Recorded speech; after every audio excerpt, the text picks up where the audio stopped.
नमस्कार, 20 मिनट 20 खबर में आप सभी का स्वागत। मैं हूं आपके साथ हेमंत कुमार। अगले 20 मिनट में हम आपको 20 अहम खबरों से रूबरू करवाने वाले, तो चलिए शुरू करते हैं 20 मिनट में 20 खबरों का सिलसिला। प्रधानमंत्री नरेंद्र मोदी ने शुक्रवार को वीडियो कॉन्फ्रेंसिंग के जरिए राज्य के गृह मंत्रियों के चिंतन शिविर को संबोधित किया। प्रधानमंत्री ने कहा कि सभी राज्य देश की बेहतरी के लिए मिलजुल कर काम करें। देशवासियों के प्रति ये राज्यों का दायित्व है। हर राज्य एक दूसरे से सीखे, प्रेरणा ले। यूएपीए जैसे कानून ने आतंकवाद के खिलाफ लड़ाई में अहम भूमिका निभाई है। उन्होंने कहा कि साइबर क्राइम हो या फिर ड्रोन टेक्नोलॉजी का हथियार और ड्रग्स तस्करी में उपयोग, इनके लिए हमें नई टेक्नोलॉजी पर काम करते रहना होगा। स्मार्ट टेक्नोलॉजी से कानून व्यवस्था को स्मार्ट बना पाना संभव होगा। कई बार केंद्रीय एजेंसियों को कई राज्यों में एक साथ जांच करनी पड़ती है, दूसरे देशों में भी जाना पड़ता है। इसलिए हर राज्य का दायित्व है कि चाहे राज्य की एजेंसी हो चाहे केंद्र की एजेंसी हो, सभी एजेंसियों को एक दूसरे को पूरा सहयोग देना चाहिए। देश के बंटवारे के बाद से ही पाकिस्तान लगातार अपनी नापाक इरादों से बाज नहीं आ रहा है। भारत से बार बार मुंह की खाने के बाद भी अंतर्राष्ट्रीय सीमाओं पर अवांछनीय घटनाएं और जासूसी के प्रयास करता रहता है। लेकिन इनके नापाक इरादों को नेस्तनाबूद करने के लिए हमारी सीमा सुरक्षा बल विपरीत परिस्थितियों में भी 24 घंटे मुस्तैद हैं। जैसलमेर से लगती अंतर्राष्ट्रीय सीमा पर धूल भरी आंधी और कोहरे के समय पाकिस्तानी घुसपैठिए भारतीय सीमा में आने का प्रयास करते थे, लेकिन बीएसएफ की सजग मुस्तैदी के चलते अपने नापाक इरादों में कामयाब नहीं हो पाते। बदलते वक्त के साथ ही भारतीय सीमा की जासूसी के लिए इन दिनों इन लोगों ने ड्रोन से जासूसी करने का नया तरीका इख्तियार किया है। लेकिन बीएसएफ ने भी वक्त के साथ अपने आप को अपडेट किया है। सरहदों पर पेट्रोलिंग करने के साथ ही बीएसएफ हाईटेक हो गई है और जवान ड्रोन से निपटने के लिए पूरी तरीके से तैयार हैं। ड्रोन से होने वाली जासूसी को नाकाम करने के लिए महिला प्रहरी और पुरुष जवान रात में हमेशा अलर्ट रहते हैं। जो पाकिस्तान हमारा पड़ोसी देश है, वो हमेशा इस फिराक में रहता है कि किस तरह से भारत में गड़बड़ियां पैदा कर सके। और अभी जो नई थ्रेट निकल के आई है जिसमें वो ड्रोन का प्रयोग करता है। भारत की विदेश नीति की तारीफ करने से अब रूसी राष्ट्रपति भी खुद को रोक नहीं सके। पुतिन ने मॉस्को में वल्दाई डिस्कशन क्लब की 19वीं वार्षिक सम्मेलन में प्रधानमंत्री मोदी की तारीफ करते हुए उन्हें एक सच्चा देशभक्त बताया। पुतिन ने कहा कि पीएम मोदी उन लोगों में से हैं जो अपने देश के हित के लिए स्वतंत्र विदेश नीति को चुनने का दम रखते हैं। पीएम मोदी के नेतृत्व में पिछले वर्षों में भारत में बहुत कुछ किया गया है। स्वाभाविक रूप से वह एक देशभक्त हैं।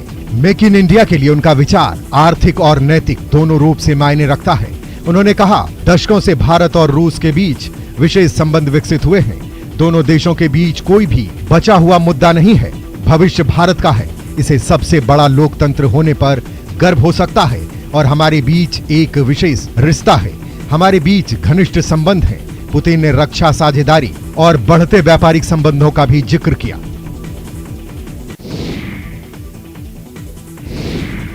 बयालीस साल के भारतीय मूल के ऋषि सुनक ब्रिटेन के नए प्रधानमंत्री बन गए हैं।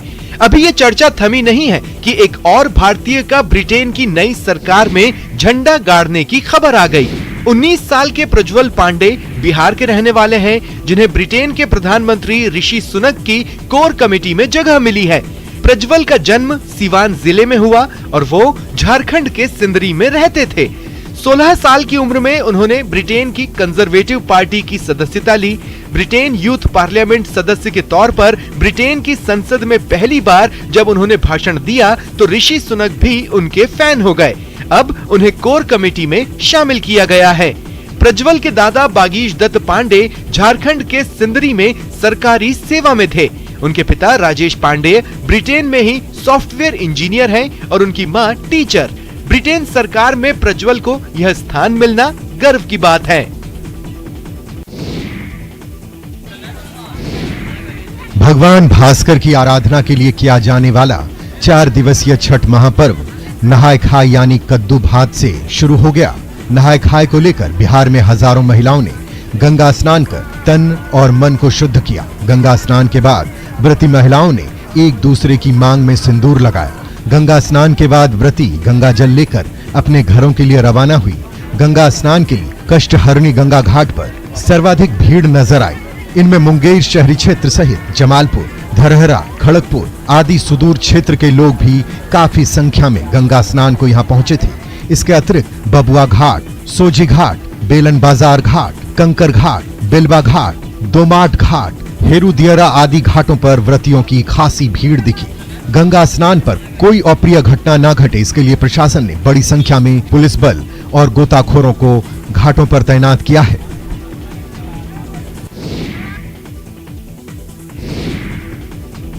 राजसमंद जिले का नाथद्वारा नगर एक बार फिर विश्व पटल पर अपनी अमिट छाप छोड़ने को तैयार है।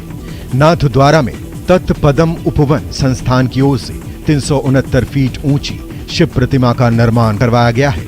विश्व की सबसे ऊंची शिव मूर्ति की अपनी एक अलग विशेषता है। इसमें लिफ्ट, सीढ़ियां, श्रद्धालुओं के लिए हॉल बनाया गया है। प्रतिमा के अंदर सबसे ऊपरी हिस्से में जाने के लिए 4 लिफ्ट और 3 सीढ़ियां बनी है। प्रतिमा के निर्माण में 10 वर्षों का समय और 3000 टन स्टील और लोहा 2.5 लाख क्यूबिक टन कंक्रीट और रेत का इस्तेमाल हुआ है। प्रतिमा का निर्माण 250 वर्षों की स्थिरता को ध्यान में रखते हुए किया गया है। 250 किलोमीटर रफ्तार से चलने वाली हवाएं भी मूर्ति को प्रभावित नहीं करेगी। इस प्रतिमा की डिजाइन का विंड टनल टेस्ट ऑस्ट्रेलिया में हुआ है। बरसात और धूप से बचने के लिए इस पर जिंक की कोटिंग कर कॉपर कलर किया गया है। 51 बीघा की पहाड़ी पर बनी इस प्रतिमा में भगवान शिव ध्यान और अल्लड़ की मुद्रा में विराजित हैं, जो 20 किलोमीटर दूर से ही नजर आने लग जाते हैं। रात में भी यह प्रतिमा स्पष्ट रूप से दिखाई दे, इसके लिए विशेष लाइट से इसकी विद्युत सज्जा की गई है। औरंगाबाद की सूर्य नगरी देव स्थित प्राचीन सूर्य मंदिर न सिर्फ लाखों करोड़ों लोगों की आस्था और विश्वास का विराट प्रतीक है, बल्कि अपनी अद्भुत स्थापत्य कला का एक अद्वितीय नमूना भी है। बिना सीमेंट गारा के एक पत्थर के ऊपर दूसरे पत्थर को रखकर बनाया गया 100 फीट ऊंचा यह मंदिर सैकड़ों वर्षों से अडिग खड़ा है, जो हर किसी को हैरान कर देता है। मंदिर की पौराणिकता की यदि बात करें तो यहाँ लगा शिलालेख बताता है कि इस मंदिर का निर्माण राजा इला के पुत्र ऐल ने कराया था। इस मंदिर में भगवान भास्कर उद्याचल, मध्याचल तथा आस्थाचल स्वरूपों में विद्यमान है। ऐसी मान्यता है कि जो कोई भी भक्त यहाँ आकर सच्चे मन से भगवान भास्कर की पूजा अर्चना कर जो कुछ भी मांगता है, भगवान सूर्य उसकी मनोकामना अवश्य पूरी करते हैं। यही वजह है कि लोक आस्था के महापर्व छठ के मौके पर यहाँ 12 से 13 लाख श्रद्धालुओं का जमावड़ा लगता है। वहीं मंदिर से लगभग 50 मीटर की दूरी पर सूर्य कुंड तालाब भी है, जो अपने आंचल में अक्षुण्य गरिमा समेटे है। इसमें स्नान करने से कुष्ठ रोग का नाश होता है, साथ ही पुत्र रत्न की प्राप्ति भी होती है।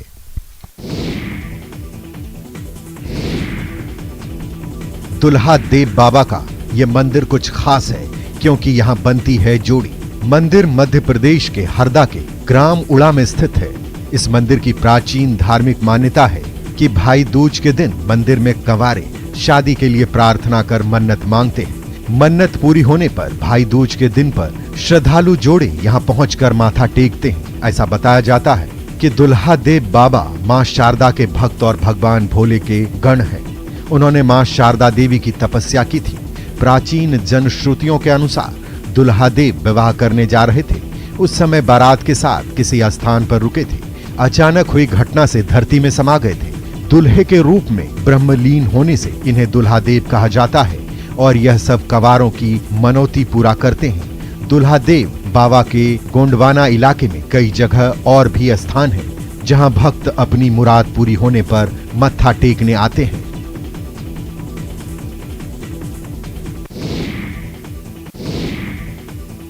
दयाना मुखी भूया हे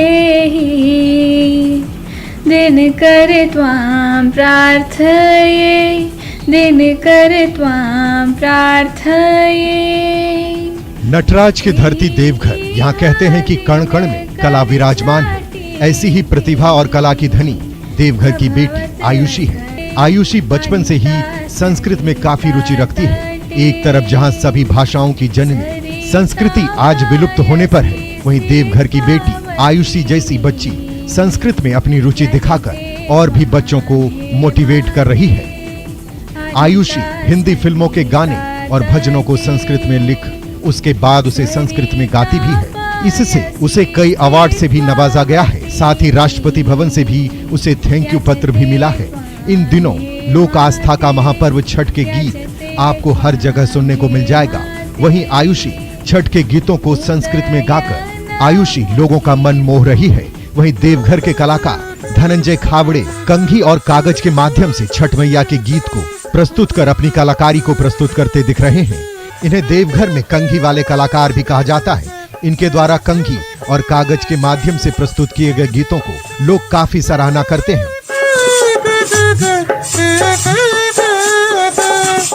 वहीं धनंजय खावड़े कई नेशनल स्टेज पर भी कार्यक्रम कर चुके हैं। हजारों लोगों की भीड़ से खचाखच भरा मंदिर प्रांगण। मंदिर के रास्ते में औंधे लेटी महिलाओं की लंबी कतार और इन्हें रौंदते हुए पुजारी। ये नजारा हैरान भी करता है। मन में कई सवाल भी आते हैं और इस तरह से महिलाओं को रौंदा जाना मानवाधिकार, महिला अधिकार के कायदों और मर्यादाओं का साफ साफ उल्लंघन भी दिखता है। तो क्या इन महिलाओं को किसी ने ऐसा करने पर मजबूर किया है? इन सवालों का एक ही जवाब है, संतान सुख की लालसा। दरअसल इन महिलाओं की गोद सूनी है। शादी के बरसों बीत जाने के बाद भी इनकी कोई संतान नहीं है। दुनिया में आज संतानहीनता के लिए कई तरह के इलाज हैं, IVF से लेकर सरगोशी तक, लेकिन सभी इस तरह के इलाज का खर्च उठा सके ये भी संभव नहीं रहता। जब हर तरफ से रास्ते बंद हो जाते हैं और उम्मीद खत्म होने लगती है, तब महिलाएं ऐसे मेले में आती हैं। मान्यता है कि निसंतान महिला को मां अंगार मोती का आशीर्वाद मिल जाए तो उसके आंगन में भी किलकारियां जरूर गूंजती है। अंगार मोती मंदिर की इस प्रथा को राष्ट्रीय महिला आयोग और मानवाधिकार आयोग ने बरसों पहले बंद करवाने की कोशिश की थी, लेकिन जन आस्था के सामने सारे नियम कायदे कमजोर पड़ गए।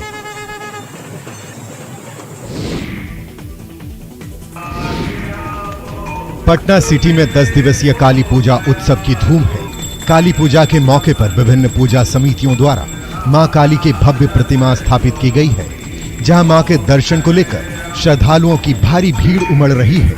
श्रद्धालु पूरी आस्था और विश्वास के साथ पूजा पंडालों में जाकर मां काली की पूजा अर्चना में जुटे नजर आ रहे हैं। उधर काली पूजा के मौके पर पूर्णिया के मधुबनी स्थित काली मंदिर के प्रांगण में पिछले कई वर्षों से पारंपरिक कुश्ती प्रतियोगिता का आयोजन होता है। इस बार भी 2 दिवसीय महिला और पुरुष कुश्ती प्रतियोगिता आयोजित हुई है, जिसमें महिला और पुरुष कुश्ती खिलाड़ी शामिल हुए। इस दौरान हरियाणा से आए महिला पहलवानों ने एक दूसरे को धोबी पछाड़ देकर दर्शकों की जमकर तालियां बटोरी। महिला कुश्ती को देखने के लिए दूर दूर से लोग पहुंचे हुए थे। नगाड़े की थाप पर जब इन हरियाणवी महिला पहलवानों ने एक दूसरे को पटकनी दी तो हर तरफ उत्साह और तालियों की तड़तड़ाहट गूंजने लगी। इस दौरान कई पुलिस पुरुष पहलवानों ने भी कुश्ती के दांवपेच से दर्शकों का भरपूर मनोरंजन किया।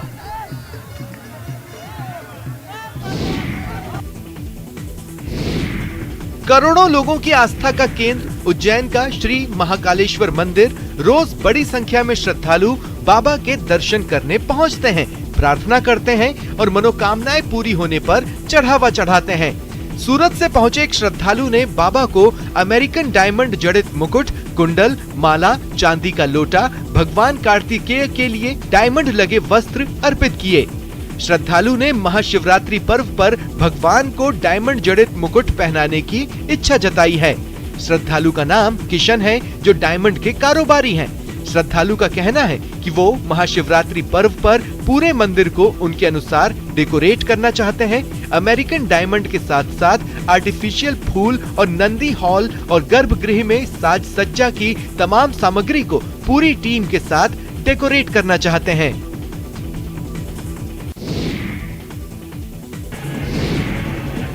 दिवाली खत्म होने के बाद धमतरी के गांव में मातर मनाया गया।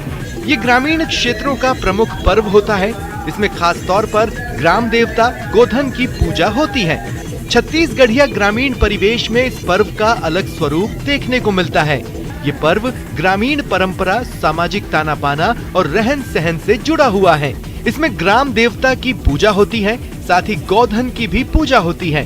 इस दिन पूरा गांव एक साथ एक जगह पर इकट्ठा होता है, जहां पर सांस्कृतिक कार्यक्रम होते हैं। धमतरी के भटगांव के युवाओं की टीम ने एक से बढ़कर एक करतब दिखाए। कोई साइकिल को दांतों से उठाकर घुमाता दिखा, कोई पानी से भरे गुंडी को दांतों से उठाकर सीढ़ी पर चढ़ गया, कोई कीलों के ऊपर सोकर अपने ऊपर अपने साथी को चढ़ाकर करतब दिखाता रहा। एक युवक अपने सिर में आग जलाकर उस आग से भजिया तलवाता दिखा। ये अनोखे साहसिक करतब देखकर लोग हैरान होते रहे और तालियों से उत्साह बढ़ाते रहे। गांव के प्रमुख लोगों ने बताया कि ये परंपरा 15 साल से चली आ रही है। इसका सारा प्रशिक्षण और खर्च की व्यवस्था भी गांव वाले ही करते हैं।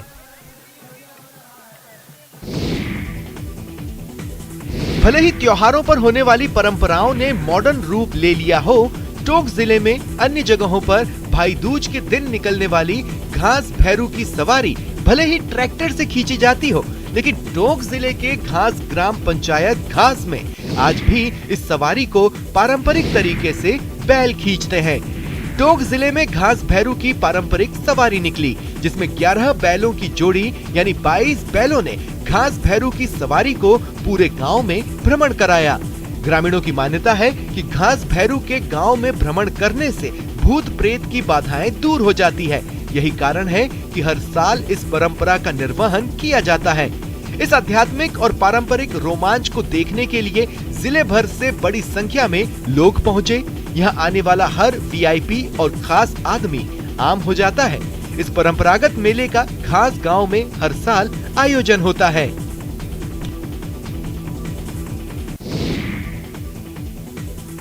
भाई दूज पर भाई बहन को उपहार देते हैं, लेकिन कोटा की ऐसी बहन भी है जिसने अपने भाई को ऐसा उपहार दिया जिससे उसकी जिंदगी संवर गई। भाई ने भी बहन के तोहफे का मान रखा और एनआईटी में सेलेक्ट हो गया। कोटा की उड़िया बस्ती में रहने वाली वर्षा बेहद गरीब घर से ताल्लुक रखती है और भाई विकास इंजीनियर बनना चाहता था। विकास और वर्षा के पिता सब्जी बेचते हैं और माँ लोगों के घरों में काम करती है। जब बात पढ़ाई की आई तो परिवार की माली हालत ऐसी थी कि एक ही बच्चे को कोचिंग करवाई जा सकती थी। ऐसे में वर्षा ने अपने डॉक्टर बनने के सपने को दरकिनार करते हुए अपने भाई विशाल को कोचिंग करवाने को कहा, जिसका नतीजा आज विकास एनआईटी में सेलेक्ट हो चुका है और नागपुर में कॉलेज मिला है। वहीं अभावों और संघर्षों के बाद वर्षा ने घर में नीट की तैयारी की और एग्जाम क्रैक किया और अब डॉक्टर बनेगी। अब वो काउंसलिंग का इंतजार कर रही है और जल्द ही अपने सपनों की उड़ान भरेगी और अपने डॉक्टर बनने का ख्वाब पूरा करेगी।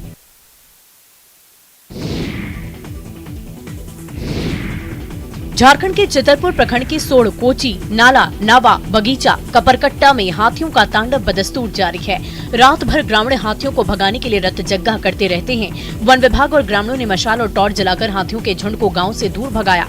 बृहस्पतिवार को रामगढ़ बोकारो NH-23 को हाथियों के झुंड को पार करने के दौरान कुछ देर के लिए सड़क पर चितरपुर के निकट जाम की स्थिति बनी रही। वन विभाग ने NH-23 को दोनों ओर से ट्रैफिक को रोककर झुंड को सड़क पार कराया गया। झुंड के मुख्य सड़क पर आने की खबर के बाद वहां अफरा तफरी का माहौल हो गया। आनंद फानन में चितरपुर चट्टी बाजार और सड़क किनारे की सभी दुकानों को बंद कर लोग अपने अपने घरों में दुबक गए। इससे पूर्व चितरपुर प्रखंड के सोड़ गांव में हाथी का बच्चा कुआं में गिर गया था, जिसे हाथियों ने खुद ही बाहर निकाला। वहीं तमाड़ वन प्रमंडल क्षेत्र के चोगाडीह बरवाडीह में बिजली के करंट लगने से एक जंगली हाथी की मौत हो गई है। घटना की जानकारी मिलने के बाद लोगों का हुजूम घटना स्थल पर पहुंचा।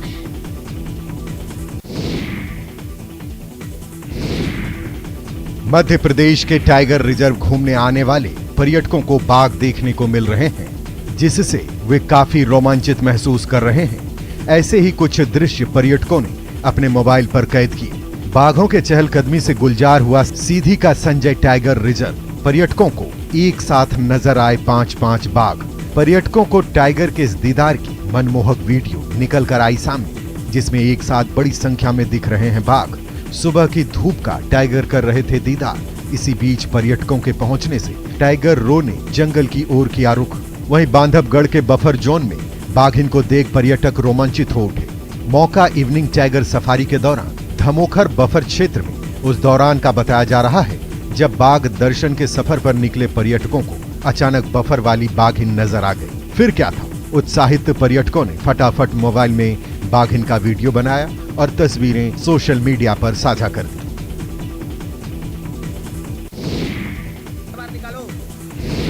कोरोना के 2 साल बाद एक बार फिर से महाराजा एक्सप्रेस वाराणसी पहुंची। विश्व के कई देशों के विदेशी सैलानियों को लेकर राजशाही सवारी कराते हुए महाराजा एक्सप्रेस शुक्रवार को वाराणसी पहुंची, जहां ढोल नगाड़े व मंत्रोच्चार के साथ पर्यटकों का भव्य स्वागत किया गया। इस एक्सप्रेस में विश्व के कई देशों के कुल 31 पर्यटक हैं। वाराणसी लेकर आने वाली महाराजा एक्सप्रेस पर इन विदेशी मेहमानों की सवारी दिल्ली से शुरू हुई, जयपुर अयोध्या के बाद काशी पहुंची। वाराणसी पहुंचे इन विदेशी मेहमानों में भी खास उत्साह देखने को मिला। 7 दिन के टूर पर ये पर्यटक भारत आते हैं, जहां वो जयपुर, अयोध्या, अन्य जगहों का भ्रमण करने के बाद आखिर में वाराणसी आए हैं। यहां वो काशी की ऐतिहासिक संस्कृति व विरासत को समझने के बाद वापस दिल्ली लौट जाएंगे। इस दौरान वो गंगा घाट व आरती का दर्शन करेंगे। धमतरी के आसपास के इलाकों में हाथी लगातार घूम रहे हैं। हाथियों का दल जब दुगली रेंज के 4 गांव के धान के खेत से गुजर रहा था, तो अंधेरे की वजह से 3 हाथी कुएं में गिर गए। हालांकि इनमें से 2 हाथी खुद कुएं से बाहर निकल आए। हाथी की दहशत और इनके द्वारा फसलों को रौंद देने के कारण भले ही किसानों में गुस्सा हो, लेकिन मुसीबत में फंसे गजराज की मदद को वे आगे आए। हाथी को निकालने के लिए स्थानीय निवासियों के साथ ही वन विभाग ने रेस्क्यू अभियान चलाया। जेसीबी की मदद से तीसरे हाथी को भी बाहर निकाला गया। अब तीनों हाथी सुरक्षित हैं। कुएं के पास ही एक सोलर पैनल भी लगा हुआ है। इनमें से किसी ने पैनल को कोई नुकसान नहीं पहुंचाया है। कुएं से निकालने के बाद वन विभाग ने हाथियों को जंगल की तरफ खदेड़ दिया।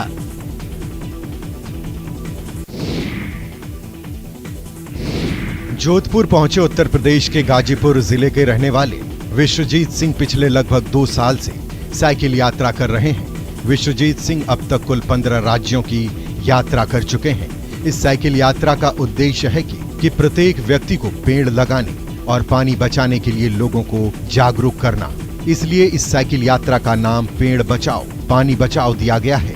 2 साल से विश्वजीत सिंह लगभग 15,000 किलोमीटर की साइकिल यात्रा कर चुके हैं। सिंह बताते हैं कि उनको पर्यावरण के प्रति रुचि है, इसलिए वह और लोगों को जागरूक करना चाहते हैं। कोरोना के टाइम ऑक्सीजन की कमी देखने को मिली, कारण पर्यावरण को नुकसान पहुंचाना है। इसके लिए हमें पर्यावरण को बचाना होगा। इसके लिए हम सबको सहयोग करना होगा, तभी ऑक्सीजन की कमी नहीं रहेगी।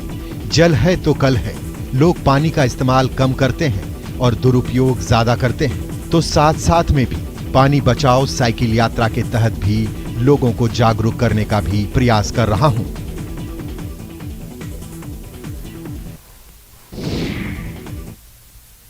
और इसी के साथ ही इस बुलेटिन फिलहाल इतना ही। नमस्कार।